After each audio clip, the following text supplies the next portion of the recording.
ఈరోజు మనము వాక్య ధ్యానంలోనికి వెళదాం. వాక్య భాగముగా మన అంశం ఏంటంటే శ్రమలు కలిగినప్పుడు చేయవలసినటువంటి కార్యాలు. మన అంశము శ్రమలు కలిగినప్పుడు చేయవలసిన కార్యాలను గూర్చి మనం జ్ఞాపకం చేసుకుందాం. ఎందుకంటే శ్రమలు అనేవి ప్రతి ఒక్కరికి వస్తాయి కదా. విశ్వాసులకు శ్రమలు వస్తాయి, విశ్వాసులకు రావు అని అనటానికి వీళ్ళే. దేవుని ఎరిగినటువంటి వారికి వస్తాయి, దేవుని ఎరగనటువంటి వారికి వస్తాయి. కనుక విశ్వాసులకు శ్రమలు కలిగినప్పుడు ఏం చేయాలి? అసలు శ్రమలు అనేవి అందరికీ వస్తాయి, కానీ విశ్వాసులకు శ్రమలు కలిగినప్పుడు ఏం చేయాలి అనేది కొన్ని విషయాలు బైబిల్ భాగములో నుంచి మనం జ్ఞాపకం చేసుకుందాం ఈరోజు దేవుని వాక్యములో. హల్లెలూయా. చూడండి, మొదటగా మనం జ్ఞాపకం చేసుకుంటే శ్రమలు కలిగినప్పుడు ధైర్యంగా ఉండాలి. విశ్వాసులు అనేటువంటి వారు ఎలా ఉండాలి? శ్రమలు కలిగినప్పుడు ధైర్యంగా ఉండాలి. అలాగే భయపడకూడదు కూడా. ఏం చేయకూడదు? భయపడకూడదు. చూడండి, హెబ్రీయులకు రాసిన పత్రిక 10వ అధ్యాయము 35వ వచన భాగంలో మనం జ్ఞాపకం చేసుకుంటే, కాబట్టి మీ ధైర్యమును విడిచిపెట్టకుడి, దానికి ప్రతిఫలముగా గొప్ప బహుమానము కలుగును. హల్లెలూయా. దేవుని వాక్యం ఏమని సెలవిస్తుంది? కాబట్టి మీ ధైర్యమును విడిచిపెట్టకుడి. ఏం చేయాలి? ఇప్పుడు మనము విశ్వాసులైనటువంటి మనకు శ్రమలు కలిగినప్పుడు మనం ఏం చేయాలి అంటే, శ్రమలు కలిగినప్పుడు ధైర్యంగా ఉండాలి. భయపడటానికి వీలు. అది ఎలాంటి శ్రమ అయినా సరే, అది ఎలాంటి శ్రమ అయినా మనం ఏం చేయాలి? ధైర్యంగా ఉండాలి. అందుకని ఇక్కడ దేవుని వాక్యములో కాబట్టి మీ ధైర్యమును విడిచిపెట్టవద్దు. మీరు దేవుని నమ్ముకున్నారు, దేవుని బిడ్డలుగా జీవిస్తున్నారు కనుక మీరేం విడిచిపెట్టకూడదు? ఇప్పుడు ధైర్యాన్ని విడిచిపెట్టకూడదు. ధైర్యాన్ని విడిచిపెడితే ఏం కలుగుతుంది? ఏం కలుగుతుంది? భయం వచ్చేస్తుంది కదా. అందుకని విశ్వాసులైనటువంటి మనము శ్రమలు వచ్చినప్పుడు భయపడటానికి వీల్లేదు. భయపడకుండా ఉండాలి అంటే మన ధైర్యమును మనము విడిచిపెట్టకూడదు. ప్రకటన గ్రంథములో దేవుని వాక్యము తెలియచేయబడుచున్నది కదా. ప్రకటన గ్రంథము 2వ అధ్యాయము 9వ వచన భాగములో మనం చూస్తే, నీ శ్రమను దరిద్రతను నేను ఎరుగుదును, అయినను నీవు ధనవంతుడవే, తాము యూదులమని చెప్పుకొనుచు యూదులు కాక సాతాను సమాజపు వారి వలన నీకు కలుగు దూషణ నేనెరుగుదును. నీవు పొందబోవు శ్రమలకు భయపడకుము. హల్లెలూయా. ఒకవేళ శ్రమ వచ్చినప్పుడు కూడా మనము భయపడకూడదు, ధైర్యాన్ని విడిచిపెట్టకూడదు. రెండవదిగా మనం చూస్తే శ్రమలకు నీవు ఒకవేళ శ్రమలు రాబోచున్నవని కూడా భయపడటానికి వీల్లేదు. కనుక దేవుని వాక్యం అంటుంది కదా, నీవు పొందబోవు శ్రమలకు భయపడవద్దు. ఎందుకని అంటే సాతాను సమాజపు వారి వలన నీకు కలుగు దూషణ నేను ఎరుగుదును. సాతాను ఏం చేస్తుంది అంటే, విశ్వాసుల గురించి మనం చెప్పుకుంటున్నాం. విశ్వాసులకు శ్రమలు కలిగినప్పుడు ఏం చేయాలి? అపవాది ఈ లోకములో ఏం చేస్తుందంటే అనేకమైన దూషణ మాటలు కానీ, అనేక రీతులుగా శ్రమలు కానీ, శోధనలు కానీ కలిగిస్తూ ఉంటుంది. అనేక విధాలుగా అనేక మంది ద్వారాగా ఒకవేళ ఆ శ్రమలు మనకు కలగవచ్చు. కానీ ఆ శ్రమలు కలగబోచున్నవని తెలిసినప్పటికీ కూడా మనం ఏం చేయకూడదు? భయపడకూడదు. శ్రమలు వచ్చినప్పుడు మనము ధైర్యాన్ని విడిచిపెట్టకూడదు. శ్రమలు వస్తున్నా కానీ మనం ఏమాత్రము కూడా భయపడకూడదు. విశ్వాసులైనటువంటి మనం ఏం చేయకూడదు? శ్రమలు కలిగినప్పుడు భయపడకూడదు. ఎలా ఉండాలి అంటే ధైర్యంగా మనము ఉండాలి అని దేవుని వాక్యము సెలవిస్తుంది. హల్లెలూయా. రెండవదిగా మనం జ్ఞాపకం చేసుకుంటే శ్రమలు కలిగినప్పుడు మనం ఎలా ఉండాలి అంటే, విశ్వాసులైన మనము ఓర్పు కలిగి ఉండాలి. ఎలా ఉండాలి? ఓర్పు కలిగి ఉండాలి. చూడండి, యాకోబు పత్రికలో దేవుని వాక్యం తెలియచేస్తుంది కదా. యాకోబు పత్రిక 5వ అధ్యాయము 10-11 వచనాలను చూస్తే, నా సహోదరులారా, ప్రభు నామమున బోధించిన ప్రవక్తలను శ్రమానుభవమునకును ఓపికకును మాదిరిగా పెట్టుకొనుడి. సహించిన వారిని ధన్యులను కొనుచున్నాము కదా. మీరు యోబు యొక్క సహనమును గూర్చి వింటిరి. ఆయన ఎంతో జాలియు కనికరమును గలవాడని మీరు తెలుసుకొని ఉన్నారు. హల్లెలూయా. దేవుని వాక్యములో మనం జ్ఞాపకం చేసుకుంటే ఏమని తెలియజేయబడుచున్నది అంటే, నా సహోదరులారా, ప్రభువు నామమున బోధించిన ప్రవక్తలను శ్రమానుభవమునకును ఓపికకును మాదిరిగా పెట్టుకోండి. మీకు శ్రమ వచ్చినప్పుడు ఏం చేయాలంట? శ్రమలు కలిగినప్పుడు ఓర్పు కలిగి ఉండాలి. ఓర్పు కలిగి ఉండాలి అంటే ఇప్పుడు దేవుని నామములో బోధించినటువంటి ప్రవక్తలకు అనేకమైనటువంటి శ్రమలు వచ్చినాయి. వారి యొక్క శ్రమానుభవమునకు ఓపికకును మాదిరిగా మీరు కూడా పెట్టుకోండి. ఎవరిని మాదిరిగా చేసుకోవాలి మనము? మన ప్రభువుకి శ్రమలు రాలేదా? చెప్పాలి. యేసు ప్రభువుకు శ్రమలు వచ్చినాయా? రాలేదా? ఆయన ఏమన్నా తప్పు చేశారా? పాపము చేశారా? ఏ నేరము చేయలేదు. అయినప్పటికీ కూడా అనేకమైన శ్రమలు ఆయనకు వచ్చినాయి. కాబట్టి వారందరూ కూడా బోధించిన ప్రవక్తలైన మన ప్రభువైన యేసుక్రీస్తుని ఎవరైనా కానీ వారి శ్రమలలో వారు ఎలా ఉన్నారు అంటే ఓర్పు కలిగి వారు ఉన్నారు. ఇంకొక విషయంలో యోబు గురించి దేవుని వాక్యము తెలియచేయబడుచున్నది. సహించిన వారిని మనం ఏమనుకుంటున్నామంట? ధన్యులం అనుకుంటున్నాం కదా. సహించిన వారిని ఏమనుకుంటున్నాం? ధన్యులని మనం చెప్పుకుంటున్నామంట. ఎంత శ్రమలో కూడా వారు ఓర్పు కలిగి ఉన్నారు అని చెప్పి మనము వారే ధన్యులు అని చెప్పుకుంటూ ఉంటున్నాం. కాబట్టి మీరు యోబు యొక్క సహనమును గూర్చి విన్నారు కదా అంటున్నారు. విన్నామా లేదా? మనం ఎప్పుడూ చదువుకుంటూనే ఉంటున్నాం. యోబుకు వచ్చినటువంటి శ్రమ మామూలు శ్రమ కానే కాదు. కాబట్టి దేవుని వాక్యములు అంటుంది కదా, ఆయన ఎంతో ఎలాంటి వాడు అంటే ఎంతో జాలియు కనికరమును గలవాడని మీరు తెలుసుకున్నారు కదా. ఆయనకు అంత జాలి కనికరము ఉన్నా కానీ ఆయనకు శ్రమ రాలేదా? వచ్చింది. శ్రమ వచ్చినప్పుడు ఆయన ఎలా ఉన్నాడు అంటే ఓర్పు కలిగి ఉన్నాడు. ఎలా ఉన్నాడు? ఓర్పు లేకపోతే ఏం చేసేవాడు? దేవుణ్ణి దూషించేవాడు. ఓర్పు ఉంది కాబట్టి ఆస్తి అంతా పోయినా, బిడ్డలందరూ చనిపోయినా, భార్య దూషించినా కదా, స్నేహితులు వచ్చి అనేక రీతులుగా ఆయనను ఇబ్బందులు పెట్టినా ఆయన ఏం చేస్తున్నాడు? శరీరమంతా పాడైపోయినా ఇంకా ఓర్పు కలిగి నా దేవుడు ఇచ్చాడు, నా దేవుడే తీసుకున్నాడు, మరలా ఆయనే నాకు ఇస్తాడు. ఓర్పు. ప్రతిదానికి మనకి ఏం కలిగి ఉండాలంట? ఓర్పు కలిగి ఉండాలి. మనం అనుకున్నది వెంటనే జరిగిపోవాలని రూల్ ఏం లేదు. ఈరోజు ఒక అవసరత మీద మనం ప్రార్థన చేసాం, ఒక సమస్య కోసం, వెంటనే జరిగిపోవాలని రూల్ లేదు అసలు. ఓర్పు కలిగి మనం ఎదురు చూడాలి. దేవుడు ఎప్పుడు చేస్తారో, ఆయన చిత్తం మన పట్ల ఏమై ఉందో మన వంతు ఏంటంటే విసుకక నిత్యము ప్రార్థన చేయాలంతే. ఓర్పు కలిగి. ఓర్పు లేకపోతే ఆ అన్యాయస్తుడైనటువంటి న్యాయాధిపతి దగ్గరకు ఆ విధవరాలు వెళ్ళేదా? కానే కాదు. ఓర్పు ఉంది కాబట్టి ఆ స్త్రీ అక్కడకు మాటి మాటికి వెళ్ళి విసిగించింది కనుక ఆయన అన్యాయస్తుడైనా కానీ తన మనస్సు మారి ఏం చేశాడు? న్యాయం చేశాడు. హల్లెలూయా. కాబట్టి అంతకంటే గొప్ప దేవుడు, ఆశ్చర్యకరుడు, మన కోసం వచ్చినటువంటి దేవుడు మన ఓర్పు కలిగి ఉన్నప్పుడు మన ప్రార్థన, మన ఓర్పు, మన సహనం ఆయన చూడరంటే తప్పకుండా చూస్తారు. హల్లెలూయా. కనుక మనం ఏం కలిగి ఉండాలి అంటే శ్రమ వచ్చినప్పుడు ఓర్పు కలిగి మనము జీవించాలి. అప్పుడే మనము ఏదైనా సరే సాధించగలుగుతాం. ఓర్పు లేకపోతే కాపురం చేయలేరు. అవునా? వివాహం చేసుకున్న తరువాత ఓర్పు లేదు భార్యాభర్తల మధ్యలో. భర్త మంచోడు కాదు, ఓర్పు ఉంటే, ఓర్పు కలిగి కాపురం చేస్తే ఏమవుతుంది? ఒకప్పుడుకు మారతాడు, తన కుటుంబమే ధన్యులుగా ఉంటారు. ఓర్పు లేకుండా ఒకవేళ అంతటితో ముగించుకుని వెళ్ళిపోతే ఏమవుతుంది?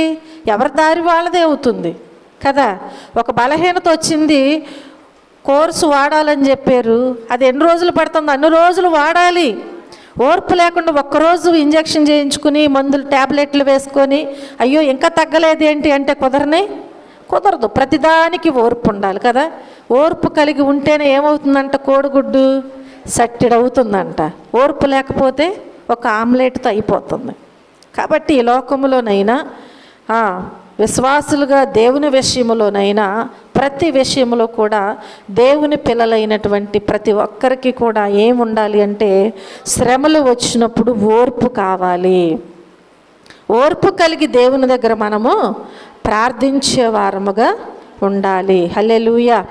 చూడండి, హెబ్రీలకు రాసిన పత్రికలో దేవుని వాక్యము తెలియచేయబడుచున్నది కదా. హెబ్రీలకు రాసిన పత్రిక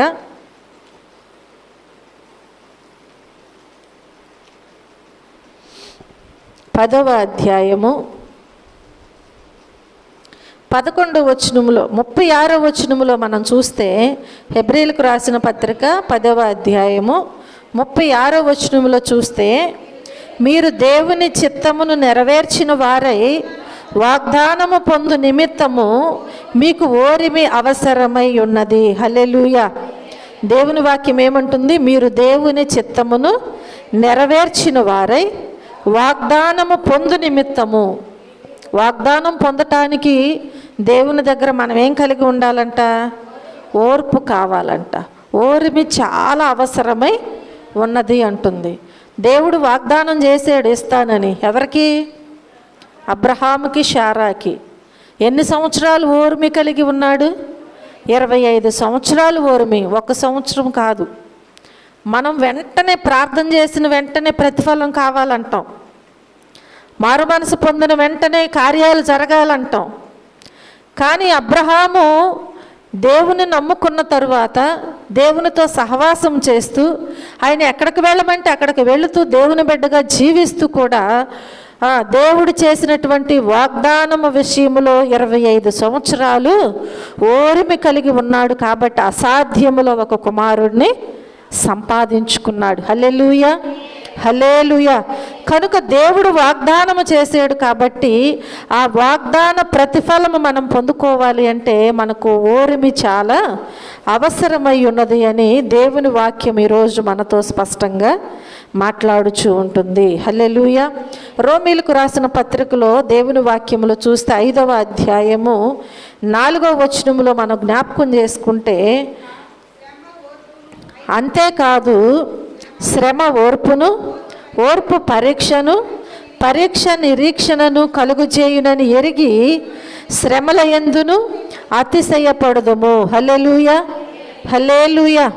ఏంటంట? శ్రమ ఓర్పును, ఓర్పు పరీక్షను, పరీక్ష నిరీక్షణను కలుగుచేయునని.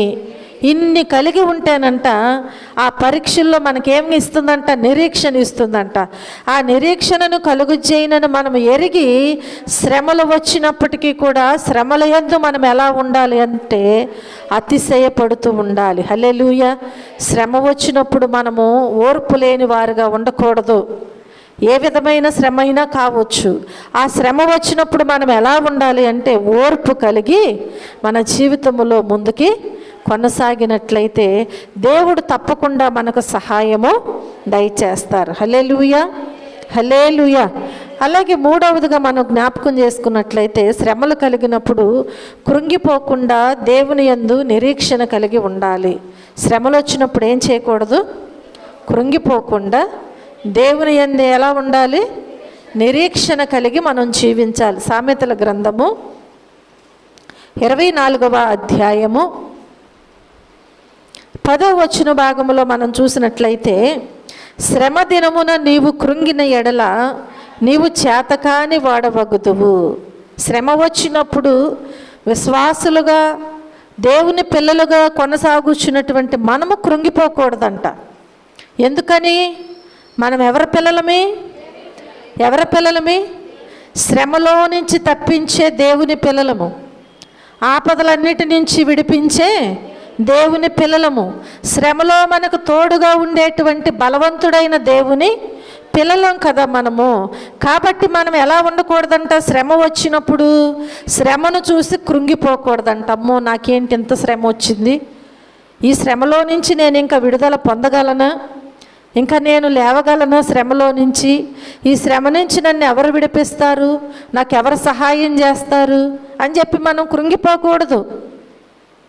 శ్రమ వచ్చినప్పుడు కృంగిపోతేనంట మనం ఎలాంటి వారం అయిపోతామంట? చేతకాని వారం అయిపోతాం. మన దేవుడు చేతకాని దేవుడు కాదు కదా. శూన్యములో సృష్టిని చేసినటువంటి దేవుడు మన దేవుడు. ఆయన పిల్లలమైనటువంటి మనము చేతకాని వారముగా ఉండటానికి వీల్లేదు. ఏం చేయాలి అంటే శ్రమ వచ్చినప్పుడు దేవునికి మొరపెట్టాలి కానీ కృంగిపోవటానికి వీల్లేదు. ప్రభువా ఈ శ్రమ ఎందుకు వచ్చిందో అని చెప్పి దేవునికి మనం ఆ శ్రమను గూర్చి తెలియచేసి ప్రార్థించినట్లయితే మనం ఇప్పుడు శ్రమ కలిగినప్పుడు కృంగిపోకుండా ఎలాగూ ఉంటాము అంటే ఎలా ఉంటాము? దేవుని యందు నిరీక్షణ కలిగి ఉంటాం. దేవుని యందు ఎలా ఉంటాం? మనము నిరీక్షణ కలిగి ఉంటాం. చూడండి, కీర్తనల గ్రంథములో తెలియచేయబడద్దు కదా. కీర్తనల గ్రంథము 42వ అధ్యాయములో 5వ వచనములో మనం చూస్తే, నా ప్రాణమా నీవు ఎలా కృంగియున్నావు, నాలో నీవేళ తొందరపడుచున్నావు, దేవుని యందు నిరీక్షణ ఉంచుము, ఆయనే నా రక్షణకర్త అనియు నా దేవుడనియు చెప్పుకొనుచు ఇంకనూ నేను ఆయనను స్తుతించదను. మనము కృంగిపోవటానికి వీల్లేదు. దావీదు భక్తుడు కృంగిపోకుండా దేవుని సన్నిధిలో ఏం చేస్తున్నాడంటే దేవుని దగ్గర ప్రతి ఆపద వచ్చినప్పుడు ప్రార్థించేవాడు. ఇక్కడ కూడా మనం చూస్తే కోరాహు కుమారులు మాట్లాడుచున్నారు కదా, వారికి కూడా ఒక శ్రమ వచ్చింది. ఆ శ్రమ వచ్చినప్పుడంట దేవుని దగ్గర తన ప్రాణముతో చెప్పుకుంటున్నాడంట దేవుని మీద నిరీక్షణ ఉంచమని. తన ప్రాణంతో ఏం చెప్పుచున్నాడు? ఒకవేళ నిరీక్షణ లేకపోతే ఏమైపోతారు?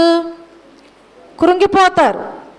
కాబట్టి మనము కృంగిపోతే చేతకాని వారమైపోతాం. కనుక దేవుని సన్నిధిలో అంటున్నాడు కదా, నా ప్రాణమా నువ్వు ఎందుకు కృంగిపోతున్నావు? హల్లెలూయా. ప్రాణము కృంగిపోకుండా ప్రాణానికే తెలియజేస్తున్నాడు.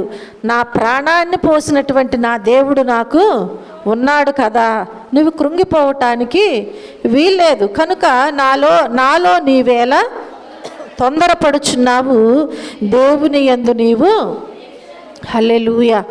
దేవుని పిల్లలైనటువంటి మనము శ్రమలు కలిగినప్పుడు కృంగిపోకుండా దేవుని యందు ఏం కలిగి ఉండాలి?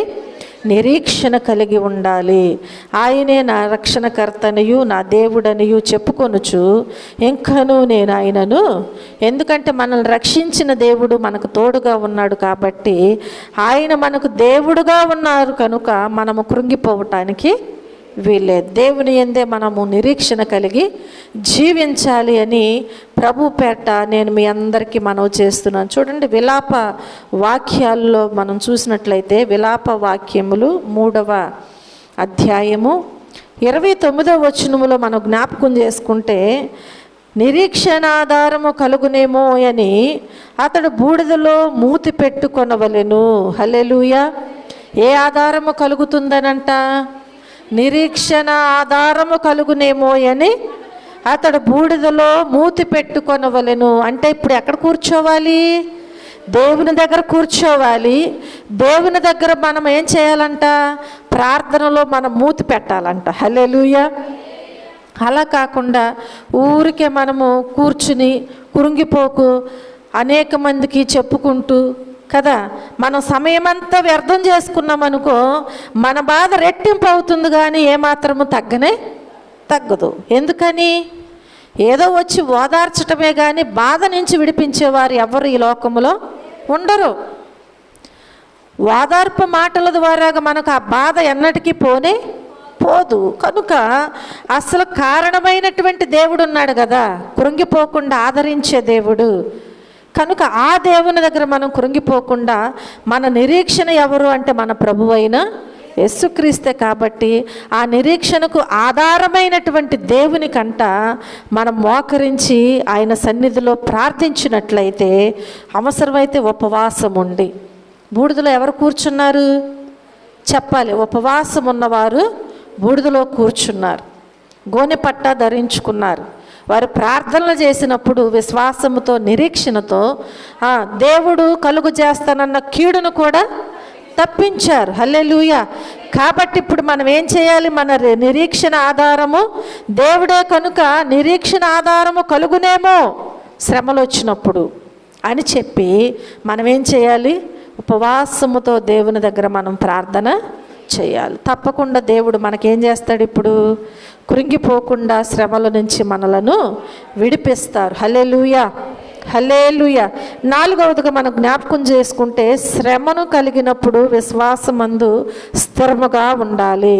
శ్రమలు కలిగినప్పుడు ఎలా ఉండాలి? విశ్వాసమందు స్థిరముగా ఉండాలి. చూడండి, పేతురు రాసినటువంటి మొదటి పత్రిక 5వ అధ్యాయము, పేతురు రాసిన మొదటి పత్రిక 5వ అధ్యాయము 9వ వచనములో మనం చూస్తే, లోకమందున్న మీ సహోదరుల యందు ఈ విధమైన శ్రమలే నెరవేరుచున్నవని ఎరిగి విశ్వాసమందు స్థిరులై వారిని ఏం చేయాలంట? ఎదిరించాలంట. హల్లెలూయా. శ్రమలు కలిగినప్పుడు విశ్వాసమందు ఎలా ఉండాలి? స్థిరులుగా ఉండాలి. స్థిరమైన మనసు ఉండాలి మనకి. శ్రమ వచ్చినప్పుడు చంచలమైన మనసు వచ్చేస్తూ ఉంటుంది. శ్రమ వచ్చినప్పుడు ఏమొస్తుంది? చంచలమైన మనసు వస్తుంది. అంటే రకరకాల ఆలోచనలు వస్తూ ఉంటాయి అన్నమాట. ఇది చేస్తే బాగుంటుందా, అది చేస్తే బాగుంటుందా, వాళ్ళ దగ్గరికి వెళ్తే ఏమన్నా సహాయం చేస్తారేమో, వీళ్ళ దగ్గరికి వెళ్తే ఏదైనా మనకు దొరుకుతుందేమో, న్యాయం చేస్తారేమో అని చెప్పి శ్రమ వచ్చినప్పుడు మన మనసు స్థిరముగా లేకుండా ఏం చేస్తారంటే చంచలమైన మనసుతో అటు ఇటు తిరుగుతూ ఉంటారు. కానీ దేవుని వాక్యం అంటుంది కదా, శ్రమ వచ్చినప్పుడు అంట లోకమందు మీ సహోదరుల యందు ఏంటంటే ఈ విధమైన శ్రమలే నెరవేరుచున్నవని ఎరగాలి. ముందు లోకములో నీకంటే ముందుగా ఉన్నటువంటి నీ సహోదరులకు కూడా ఇలాంటి శ్రమలే వస్తున్నాయి కదా, అది నీవు ముందు గుర్తించు. నీకే శ్రమ వచ్చినట్లుగా నీవు అస్థిరులుగా ఉండటానికి వీల్లేదు. కాబట్టి నువ్వు ఎరిగి ఏం చేయాలి అంటే, దేవుని నమ్ముకున్నావు, ఒక విశ్వాసగా సాగుచున్నావు కనుక దేవుని నామానికి అవమానం రాకుండా విశ్వాసమందు నువ్వు ఎలా ఉండాలి? స్థిరులుగా ఉండాలి. హల్లెలూయా, హల్లెలూయా. విశ్వాసమందు నీవు స్థిరము కలిగి ఎప్పుడైతే ఉంటావో దేవుడు అప్పుడు తప్పకుండా నీకేం చేస్తాడు? సహాయము చేస్తారా లేదా? తప్పకుండా చేస్తాడు దేవుడు. ఎందుకంటే ఆయన మాట ఇచ్చిన దేవుడు నమ్మదగిన దేవుడు, ఆయన నెరవేర్చే దేవుడు, ఆయన త్రోసివేసే దేవుడు కానే కాదు. చూడండి, రోమీలకు రాసిన పత్రిక మొదటి అధ్యాయములో మనం జ్ఞాపకం చేసుకున్నట్లయితే, రోమీలకు రాసిన పత్రిక మొదటి అధ్యాయము 11వ వచనములో చూస్తే, మీరు స్థిరపడవలెనని అనగా మీకును నాకును కలిగి ఉన్న విశ్వాసము చేత, అనగా మనము ఒకరి విశ్వాసము చేత ఒకరము ఆదరణ పొందవలెనని. హల్లెలూయా. మీరు స్థిరపడవలెనని ఎలా ఉండాలంట? దేవుని పిల్లలైనటువంటి మనము స్థిరపడాలంట. ఏ విషయంలో? శ్రమలు కలిగినప్పుడు విశ్వాసమందు మనం ఏం చేయాలి? స్థిరంగా ఉండాలి. కాబట్టి మీరు స్థిరపడవలెనని అనగా మీకును నాకును కలిగి ఉన్న విశ్వాసము చేత. ప్రతి ఒక్కరూ కూడా దేవుని యందు ఏం కలిగి ఉండాలి అంటే విశ్వాసము కలిగి ఉండాలి. ఆ విశ్వాసము చేత మనము ఒకరి విశ్వాసము చేత ఒకరము. హల్లెలూయా. చూడండి, ఇక్కడ ఒక మాట మీకు అర్థమవుతుందా? దేవుని పిల్లలైనటువంటి మనమందరము కూడానంట, ఎవరికైనా ఒకరికి ఒక శ్రమ వచ్చినప్పుడు వారి దగ్గరికి వెళ్ళంట మనం ఏం చేయాలి? ఒకరికొకరు ఆదరించుకోవాలి. ఏం పర్వాలేదు, నువ్వు స్థిరంగా ఉండు, ప్రార్థన చేయాలన్నమాట. ఏం చేయాలి? ప్రార్థన. ఆదరించుకోవటం అంటే ఊరికే మాటలు చెప్తే ఏమాత్రం కుదరదు. ఏం చేయాలి? ప్రార్థన చేయాలి వారి కోసం. ఏ విషయంలో స్థిరత్వము లేదో, శ్రమ వచ్చింది, ఏ శ్రమ వచ్చిందో ఆ శ్రమలో ఏ విధమైనటువంటి స్థిరత్వం లేదో ఆ విషయంలో నువ్వేం చేయాలంటే నీ సంఘానికి, నీ సేవకునికి తెలియచేయాలి. అప్పుడు ఒకరికొకరంట ఈ శ్రమ నుంచి దేవుడు మనల్ని విడిపిస్తాడు. నీవేమాత్రము కూడా అస్థిరముగా ఉండవద్దు, నువ్వు స్థిరంగా ఉండు, మనం ప్రార్థన చేద్దాం అని చెప్పి మనం ఏం చేయాలంటే వారికి ఉన్నటువంటి శ్రమ విషయంలో ప్రార్థన చేయాలి. ఒకరి విశ్వాసము చేత ఒకరు ఆదరణ పొందాలి. ఎందుకంటే అంతకుముందు నీకు వచ్చిన శ్రమలో నీవు స్థిరముగా ఉన్నావు, దేవుని చేత ఆదరించబడ్డావు. కాబట్టి ఆ ఆదరణ మాటలు వారికి తెలియచేయాలి. అప్పుడు దేవుడు తప్పకుండా ఏం చేస్తాడు? మన ప్రార్థన ఆలకిస్తాడు, తిరిగి వారికి సహాయము దయచేస్తారు. హల్లెలూయా, హల్లెలూయా. కనుక ప్రియమైన దేవుని బిడ్డలారా, శ్రమలు కలిగినప్పుడు మనం ఏం చేయాలి అంటే విశ్వాసమందు స్థిరముగా ఉండాలి అని చెప్పి దేవుని వాక్యము మనతో మాట్లాడుచూ ఉంటుంది. శ్రమలు కలిగినప్పుడు మనం ఏం చేయాలి? విశ్వాసమందు స్థిరముగా ఉండాలి. అలాగే మరొక విషయాన్ని మనం చూస్తే, శ్రమలు కలిగినప్పుడు దేవుణ్ణి ఆశ్రయించాలి. శ్రమలు కలిగినప్పుడు ఎవరిని ఆశ్రయించాలి? దేవుణ్ణి మనము ఆశ్రయించేవారుగా ఉండాలి. చూడండి, కీర్తనల గ్రంథము 32వ అధ్యాయము, కీర్తనల గ్రంథము 32వ అధ్యాయము 7వ వచనములో మనం జ్ఞాపకం చేసుకుంటే, నా దాగుచోటు నీవే, శ్రమలో నుండి నీవు నన్ను రక్షించెదవు, విమోచన గానములతో నీవు నన్ను ఆవరించెదవు. హల్లెలూయా. దావీదు భక్తుడు ఇక్కడ తెలియచేస్తున్నారు కదా, నా దాగుచోటు నీవే, శ్రమలో నుండి నీవు నన్ను రక్షించెదవు. ఎందుకంటే మన దాగుచోటు ఆయనే అని ఆయన ఆశ్రయముగా చేసుకున్నాం. మనం ఆయన చాటును మనం ఉంటున్నాం కనుక ఒకవేళ శ్రమ వచ్చినప్పుడంట, శ్రమలో నుండి దేవుడే మనల్ని ఏం చేస్తారంట? రక్షిస్తారంట. హల్లెలూయా. శ్రమలో నుండి దేవుడు ఏం చేస్తాడు? ఎప్పుడు? ఆయనను ఆశ్రయించినప్పుడు. శ్రమ కలిగినప్పుడు మనం ఏం చేయాలి? దేవుణ్ణి ఆశ్రయించాలి. అప్పుడు దేవుడు నిన్ను నీ శ్రమ నుంచి విడిపించి నిన్ను తప్పకుండా రక్షిస్తానని సెలవిస్తూ ఉంటున్నారు. చూడండి, 27వ అధ్యాయంలో మనం జ్ఞాపకం చేసుకుంటే, 1వ వచనం నుంచి 3వ వచనం వరకు, యెహోవా నాకు వెలుగును రక్షణయునై ఉన్నాడు, నేను ఎవరికి భయపడుదును? యెహోవా నా ప్రాణదుర్గము, ఎవరికి వెరతును? నా శరీర మాంసము తినుటకై దుష్టులు నా మీదికి వచ్చినప్పుడు, నన్ను బాధించు శత్రువులు నా మీదికి వచ్చినప్పుడు, వారు తొట్రిల్లి కూలిరి. నాతో యుద్ధము చేయుటకు దండు దిగినను నా హృదయము భయపడదు. నా మీదికి యుద్ధము రేగినను దీనిలో నేను ధైర్యము విడవకుందును. హల్లెలూయా. హల్లెలూయా. మన దేవుడు మనకు వెలుగును రక్షణ ఉన్నాడు కాబట్టి మనం ఎవరికి భయపడటానికి, ఎలాంటి శ్రమ వచ్చినా కానీ ఆ శ్రమను చూసి మనం ఏం చేయకూడదు? భయపడకూడదు. ఎందుకని? శ్రమ వచ్చినప్పుడు మనము దేవుణ్ణి ఆశ్రయించాం కాబట్టి. ఒకవేళ నీవు ఆశ్రయించకపోతే నీకు భయం కలుగుతుంది. కాబట్టి దేవుని పిల్లలైనటువంటి ప్రతి ఒక్కరూ కూడా శ్రమ కలిగినప్పుడు ఎవరిని ఆశ్రయించాలి? వెలుగుగా రక్షణగా ఉండేటువంటి, ప్రాణదుర్గముగా ఉండేటువంటి ఆ దేవునికి మనం ఏం చేయాలి అంటే ఆశ్రయించి దేవుని మీద మనం ఆధారపడాలి. అప్పుడు ఒకవేళ యుద్ధము చేయటానికి దండు దిగినా కానీ మన హృదయం ఏమవ్వదు? భయపడదు. ఒక దండు దిగినా కానీ యుద్ధం చేయటకంటే శ్రమలన్నీ కూడబెట్టుకుని మన మీదకి ఏకముగా వచ్చినప్పటికీ మనం ఏం చేయలేమంట? భయపడమంట. ఇంకా మన హృదయం ఏమాత్రము కూడా భయపడదంట. నా మీదకి యుద్ధము రేగినను దీనిలో నేను ధైర్యాన్ని విడవకుందును. ఎందుకంటే మనము దేవుణ్ణి ఆశ్రయించాం కాబట్టి. దేవుణ్ణి ఆశ్రయించి ఉన్నాము కనుక ఇప్పుడు మన మీదకి ఎలాంటి యుద్ధము లాంటి శ్రమ వచ్చినా కానీ మనము భయపడము అని దేవుని వాక్యం ఇక్కడ స్పష్టంగా మనకి తెలియచేస్తూ ఉంటుంది. హల్లెలూయా.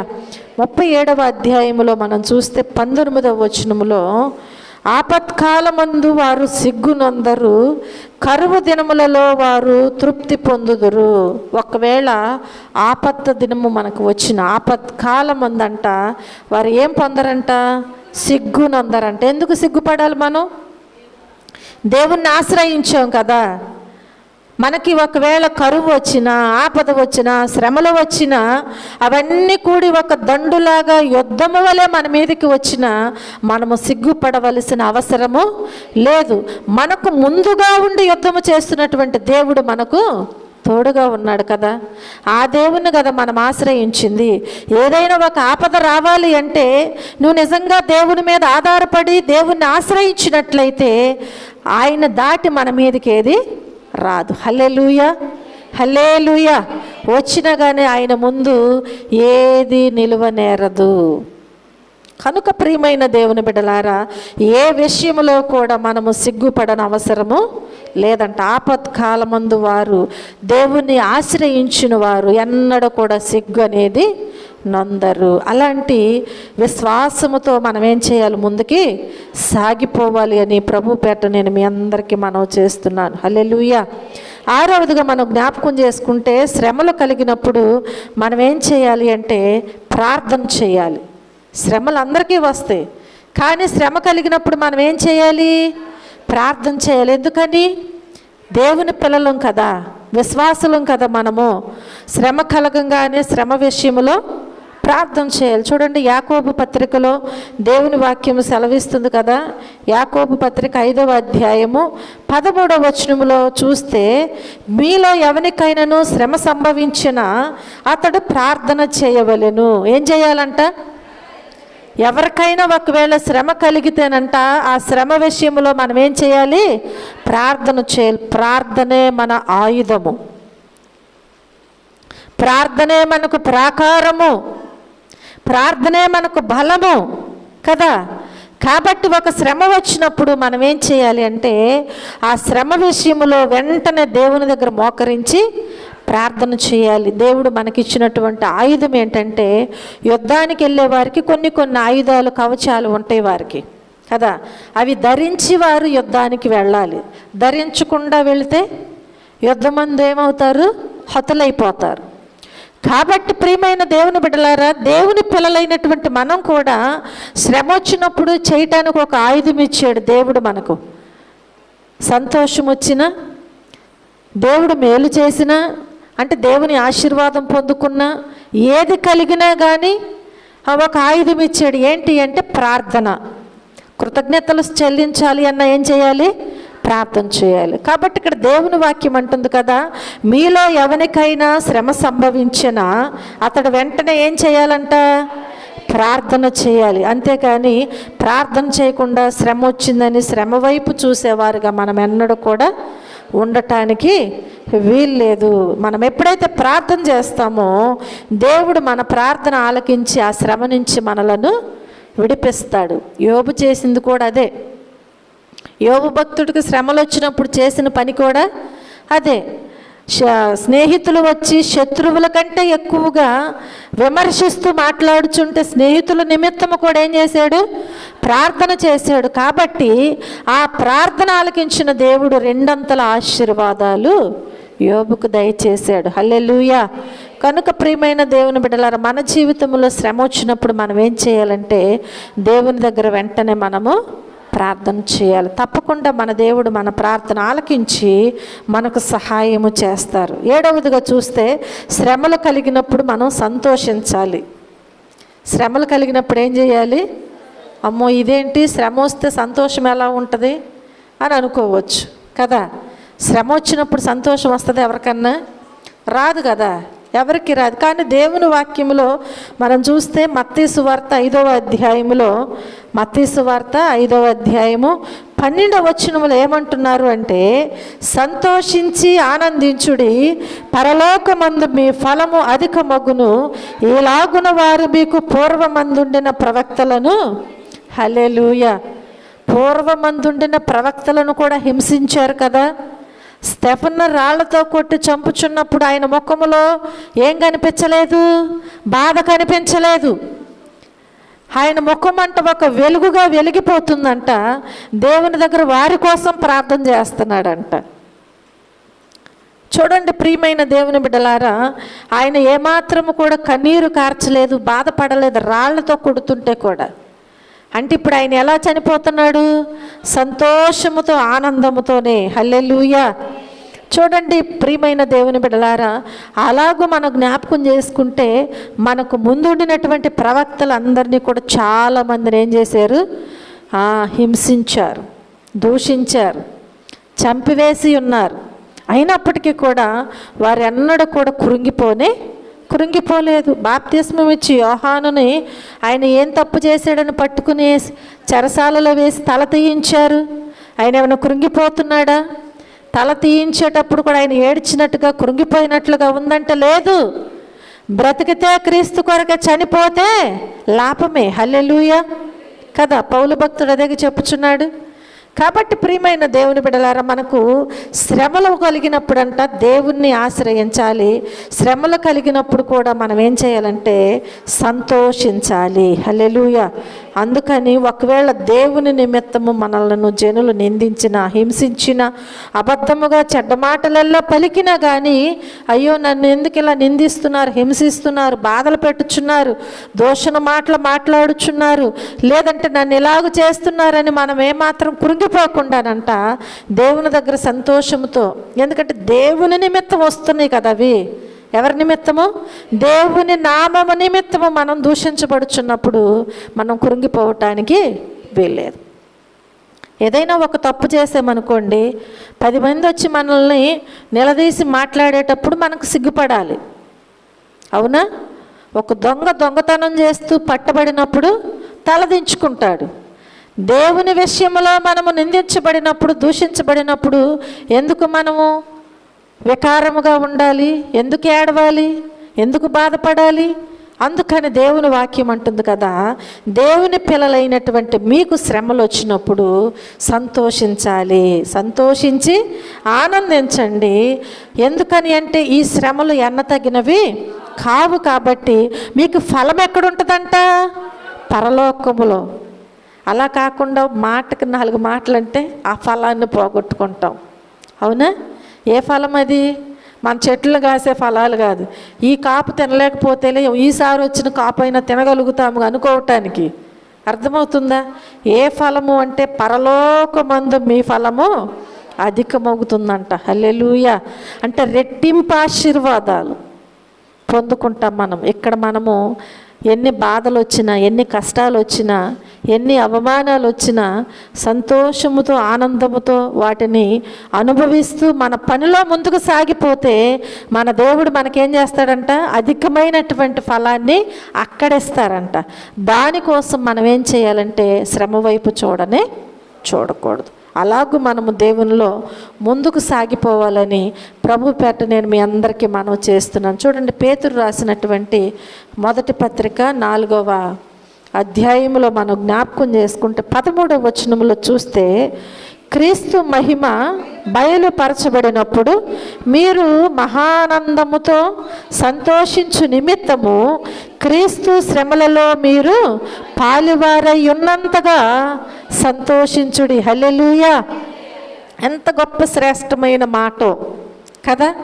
క్రీస్తు మహిమ బయలుపరచబడినప్పుడు మీరు మహానందముతో సంతోషించటానికంట. అర్థమవుతుందా? అప్పుడు మనము మహా ఆనందముతో సంతోషించటానికంట ఏం చేయాలంట? సంతోషించే నిమిత్తం అంట క్రీస్తు శ్రమలలో మీరు పాలువారై ఉన్నంతగా సంతోషించండి. హల్లెలూయా. అంటే ఇక్కడ శ్రమ వచ్చిందని చెప్పి శ్రమను చూసి కృంగిపోకుండా, ఆయనే మన కోసం ఎన్నో శ్రమలు పొందారు కదా మన తండ్రి, పరమ తండ్రి, పరిశుద్ధుడైనటువంటి తండ్రి. మనము పాపులమి కదా. కాబట్టి ఆయన శ్రమలలో మనం కూడా ఇప్పుడు ఏమవుతున్నాము? పాలివారమై ఉన్నంతగా మనము సంతోషించాలంట. హల్లెలూయా. ఆయన శ్రమలతో పోల్చుకుంటే మన జీవితమే ఎన్నతగింది కాదు అసలు కదా. మన శ్రమలంటే ఈ లోకములో మనం చేసినటువంటి తప్పులను బట్టో, పాపాలను బట్టో, లేదంటే కొన్నిసార్లు కొన్ని రకరకాలైనటువంటి శ్రమలు వస్తూ ఉంటాయి. అపవాది చేత శోధించబడి శ్రమలు కలిగిన యోబుకి అట్లా రకరకాలైన శ్రమలు వస్తూ ఉంటాయి. కానీ మనము విశ్వాసములో స్థిరంగా ఉంటూ దేవుని పిల్లలుగా మనం జీవించేటప్పుడు మనకు శ్రమ వచ్చినప్పుడంట మనము ఆనందముతో, సంతోషముతో వాటిని ఎదిరించుకున్నప్పుడంట, వాటిలో పాలు పంపులు పొందినప్పుడంట అక్కడ మహా ఆనందము పొందాలి అంటే ఇక్కడ మనము ఆ క్రీస్తు శ్రమలలో పాలువారై ఉన్నంతగా సంతోషించాలంట. శ్రమ వచ్చిందని ఏడవకుండా ఏం చేయాలి? సంతోషించాలి. హల్లెలూయా, హల్లెలూయా. అలాంటి విశ్వాసులుగా మనం ఎప్పుడైతే జీవిస్తామో అప్పుడు మనమంట దేవుని యొక్క మహిమ బయలుపరచబడినప్పుడు మహా ఆనందము, సంతోషం మనకు కలుగుతుందంట. ఎక్కడ? దేవుని దగ్గర మనకు మహా ఆనందము, సంతోషము కలుగుతుందంట. ఎక్కడ శ్రమలు పడి, ఎక్కడ బాధలు పడి కదా, దేనికోసం మన శ్రమలు బాధలు అంటే ఉండటానికి, ఇంటి కోసం, తినటానికి, తిండి కోసం, కట్టుకోవటానికి బట్టల కోసం కదా, మన కోసం, మన పిల్లల కోసం శ్రమలు బాధలు కదా. తప్పులు చేసిన, పాపాలు చేసిన, ఇవన్నీ కూడా దేనికోసం అంటే వీటి కోసమే, వీటి అవసరతల కోసమే. కాబట్టి వీటితోనే మనం చనిపోయామనుకోండి, ఇక్కడ శ్రమలు పొంది మరలా అక్కడ కూడా తీర్పులో ఉండాల్సి వస్తుంది. ఈ శ్రమలన్నా ఒక్కరోజు ఉండి ఒక్కరోజు పోతాయేమో కానీ అది అక్కడ అగ్ని ఆరదు, పురుగు చావదంట. కనుక దేవుని నిమిత్తము గతించిన కాలము చాలంట. దేవుని సన్నిధిలో ఆయన పిల్లలుగా ఉంటున్నటువంటి మనము ఇకనైనా కానీ మనం ఎలా ఉండకూడదంటే మరలా అవిశ్వాసులుగా ఉండటానికి వీల్లేదు. విశ్వాసులైనటువంటి మనము శ్రమలు వచ్చినప్పుడు ఏం చేయాలి అంటే దేవుని సన్నిధిలో మనము ఎల్లప్పుడూ కూడా సంతోషముతో, ఆనందముతో వాటిని ఎదుర్కోవాలి. తప్పకుండా అక్కడ మహా ఆనందము, సంతోషం మనము పొందుకుంటామని ప్రభువు పేట నేను మీ అందరికీ మనవి చేస్తూ దేవుడి చిన్న వాక్యాన్ని దీవించి ఆశీర్వదించునుగాక. ఆమేన్. హల్లెలూయా.